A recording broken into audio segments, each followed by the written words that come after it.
Oke cuy, nama gue Evan. Di channel ini gue bakal ngebahas soal arsitektur, dunia kreatif, desain, dan juga teknologi. Kalau ada interest gue yang nambah, gue bakal update lagi. Oke, kali ini gue mau ngebahas soal satu buku. Nggak bukunya secara keseluruhan sih, cuma salah satu chapter atau artikel yang ada di bukunya, yaitu bukunya Rainer Benham. Nah, bukunya itu berjudul The Architecture of Well-Tempered Environment. Tapi gue bakal bahas secara spesifik di sini yang satu artikel yang gue bilang tadi, itu yang namanya A Home It's Not a House. Nah, itu dia tulis di tahun 1968, dan gue bakal bahas klaim dari dia, bukti-bukti yang dia kasih, dan nanti gue bakal kasih hal apa yang gue pelajarin gitu dari setelah ngebaca artikel. Nah, langsung aja, klaim si Benham itu adalah kalau arsitektur di zaman dia ketika dia nulis buku ini di tahun 1940-an 48 itu tuh udah nggak ngelihat konteks lagi dan udah ngegantiin fungsi-fungsi yang seharusnya arsitektur respon dengan mesin. Yang simpelnya dirumusin dengan kata-kata kalau teknologi itu dijadiin penebusan untuk performa desain yang buruk. Itu klaim dari si Rainer Benham. Nah, bukti-bukti yang dia kasih itu, kalau ini contoh dari bukti yang dia kasih ya, salah satunya adalah ketika ditemukannya heater pemanas ruangan, atau kita sebut aja air conditioner lah ya, satu mesin yang ngekondisiin suhu ruangan lah ya, kita sebut aja itu air conditioner atau AC lah singkat. Nah, ketika ditemuinya AC, si Rainer Benham argue kalau AC itu udah menggantiin fungsi dari satu ruang yang harusnya punya bukaan dan punya sirkulasi udara baik dan bisa ngasih suhu yang optimal ke ruangan itu. Nah, tapi itu di zaman itu udah nggak dipikirin lagi sama arsitek atau nggak orang-orang yang bikin bangunan. Jadi kritik si Benham tuh mulai dari situ.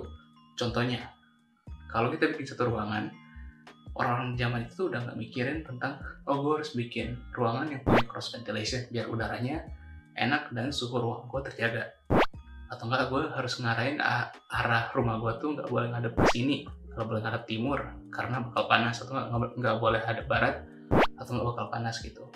Orang-orang zaman itu tuh ya udah gas aja gitu, apapun yang mereka bikin akan mereka tebus dengan teknologi. Balik ke tadi, misalnya mereka hadapin rumahnya ke timur atau ke barat, terus mereka tinggal taruh AC aja di ruangan itu biar ruangan itu adem, nggak panas lagi cuy. Jadi kayak ya gue udah nggak perlu mikirin itu lagi lah, gue udah nggak perlu mikirin shading, bukaan seberapa gede, atau gue harus pakai cross ventilation. Yang penting gue desain dan gue kasih AC dan selesai gitu. Dan gue yakin pun sampai sekarang lu masih ngerasain hal kayak gitu di rumah lu sekarang. Mungkin AC kamar lu udah nggak punya jendelanya udah nggak bisa dibuka, cuma buat masukin cahaya matahari doang, dan lu pakai AC full gitu. Nah, terus si Benham ini bikin satu kritik berupa gambar, sebenarnya gambar diagram yang dia bikin itu ada satu cangkang atau satu shell dan dalamnya ada orang dan ada mesin. Nah, di sini dia mau argue bahwa kita udah nggak perlu bikin arsitektur yang kayak gimana, karena sebenarnya pakai shell itu aja udah bisa kita jadiin tempat tinggal, karena udah ada sistem, ada mesin yang membuat kita bisa bilang itu jadi tempat tinggal atau bisa ngatur kehidupan kita di dalam situ. Nah, ini gue bakal kasih quotes dari si Benham di artikelnya. Dia bilang, when your house contains such a complex piping, fuels, duct, wires, light, inlets, outlets, ovens, and freezers, when it contains so many services that the hardware could stand up by itself without any assistance from the house, why have a house to hold it up? Jadi si Benham bilang, kalau lu udah bisa berdiri sendiri, ngapain lu butuh bantuan orang lain gitu. Jadi arsitektur itu udah kayak fungsi pendukung justru, bukan fungsi utama lagi dari tempat tinggal manusia. Nah, jadi sebenarnya apa yang bisa kita pelajarin dari sini sebagai mahasiswa arsitektur, khususnya karena gue mahasiswa arsitektur tahun terakhir yang udah mau lulus bentar lagi, moga-moga lulus. Nah, yang gue ambil dari sini adalah kalau arsitektur itu nggak bisa lepas dari konteks dan juga respon. Jadi apapun yang kita desain itu adalah respon dari apa yang kita lihat, dari apa yang kita lihat dan kita rasain gitu, permasalahan yang kita lihat dari analisa yang kita buat. Jadi itu semua harus ada prosesnya, harus punya korelasi, dan harus punya yang namanya problem and solution. Jadi apa yang menjadi problem yang kita solusiin.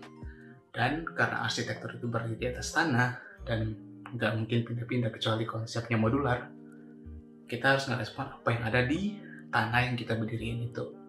Orientasi, bukaan seberapa gede, kita harus ngelihat konteksnya. Misalnya dari rumah tetangga, kita nggak boleh bikin air hujan kena rumah tetangga. Hal-hal simpel kayak itu mungkin yang bakal membantu kita dalam ngerespon konteks gitu. Karena salah satu analisa paling awal ketika kita mau ngedesain arsitektur itu adalah analisa tentang tapak dan juga konteks, untuk memahami konteksnya dan pun mendesain sesuai dengan konteks yang ada gitu.